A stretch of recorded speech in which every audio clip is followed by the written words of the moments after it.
ஆண்டாள் என்ன சொல்றாங்கன்னா, மேகத்திற்கு அதிபதியான நாயகனிடம் ஒரு வேண்டுகோள் வைக்கிறாங்க. என்ன வேண்டுகோள் வைக்கிறாங்க? அவர்கிட்ட சொல்றாங்களாம், இந்த லோகம் முழுக்க இருக்கிற கடல்ல இருக்கிற நீரை எல்லாம் மேல நீங்க எடுத்துட்டு போயிடணும், வானம் நோக்கி எடுத்துட்டு போயிடுங்க. ஆழி மழை கண்ணா கண்ணான்னு கூப்பிடுறாங்க அவரு.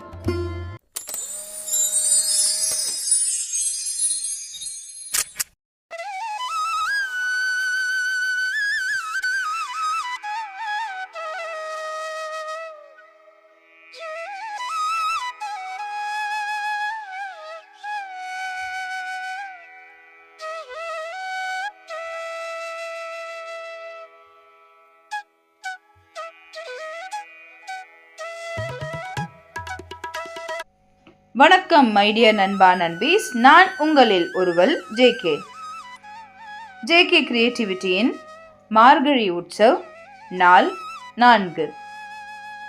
திருப்பாவை 4ஆம் பாசுரம்.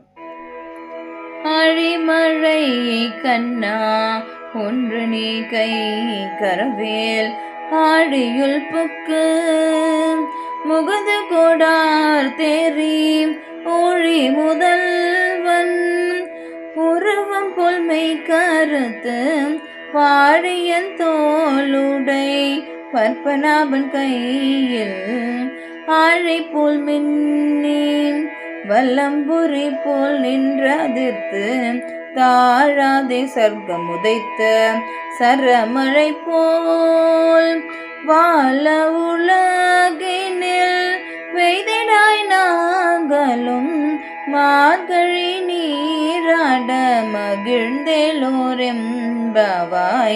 மார்கழி நீராட மகிழ்ந்தேலோரெம்பவாய். இந்த 4ஆம் நாள் பாசுரத்துல ஆண்டாள் என்ன சொல்றாங்கன்னா, மேகத்திற்கு அதிபதியான நாயகனிடம் ஒரு வேண்டுகோள் வைக்கிறாங்க.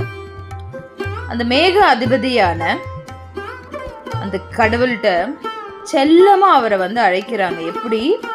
கண்ணா, ஆழி மழை கண்ணா கண்ணான்னு கூப்பிடுறாங்க அவரை. என்ன வேண்டுகோள் வைக்கிறாங்க? அவர்கிட்ட சொல்றாங்களாம், இந்த லோகம் முழுக்க இருக்கிற கடல்ல இருக்கிற நீரை எல்லாம் மேல நீங்க எடுத்துட்டு போயிடணும், வானம் நோக்கி எடுத்துட்டு போயிடுங்க. கடல் நீர் எல்லாம் மேல போச்சுன்னா என்ன ஆகுறது? கரு மேகங்கள் சூழ்ந்துராதா இந்த லோகத்தை? கரு மேகங்களே சூழணுமா? எதற்கு அந்த கரு மேகங்கள் சூழணும்? எதோட ஒப்பிடுறாங்க அந்த கரு மேகங்களை? கருத்த மேனியுடைய கண்ண பரமாத்மனோட அந்த கரு மேகங்களை ஒப்பிடுறாங்க ஆண்டாள். மழை மேகங்கள் சூழ ஒளி வீசும் மின்னல் வேணும் இல்லையா? எப்படிப்பட்ட மின்னலா இருக்கணுமா? பத்மநாபன் கையில இருக்கிற பிரகாசமான சக்கரம், அதோட ஒளி எப்படி இருக்கும்? அந்த மாதிரி இருக்கணுமா அந்த மின்னலின் ஒளி. மேகம் வந்துருச்சு, மின்னலும் வந்துருச்சு, அடுத்து இடி இடிக்கணும் இல்லையா? எப்படிப்பட்ட இடி இடிக்கணுமா? வலம்புரி சங்குல இருந்து எழுப்பக்கூடிய ஒளி மாதிரி இருக்கணுமா அந்த இடியின் ஒளி. மேகம் வர, இடி இடிக்க, மின்னல் ஒளி வீச, அடுத்து மாறி பொழியணும் இல்லையா? அந்த மாறி எப்படி பொழியுமா? அவரோட கையில இருந்து வீசப்படும் அம்பானது ஒருபோதும் தோல்விய சந்திக்காதான். அப்படிப்பட்ட அம்பு மாதிரி கூர்மையா வரணுமா அந்த மழை, இந்த மாறி பொழியணுமா இந்த லோகத்துல. அப்படி அந்த மாறி இந்த லோகத்துக்கு பொழியும் போது இந்த உலகமே எப்படி இருக்குமா? மகிழ்ச்சி வெள்ளத்துல சந்தோஷமா இருக்குமா? அப்ப இந்த மார்கழி மாசத்துல என்ன ஆகுமா? எல்லா நீர்நிலைகளிலும் நீர் ததும்பி நிரம்பி வழியுமா.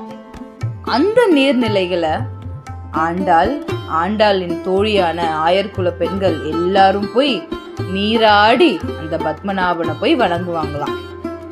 இதுவே பாசுரம் 4ஆம் நாளோட விளக்கம்.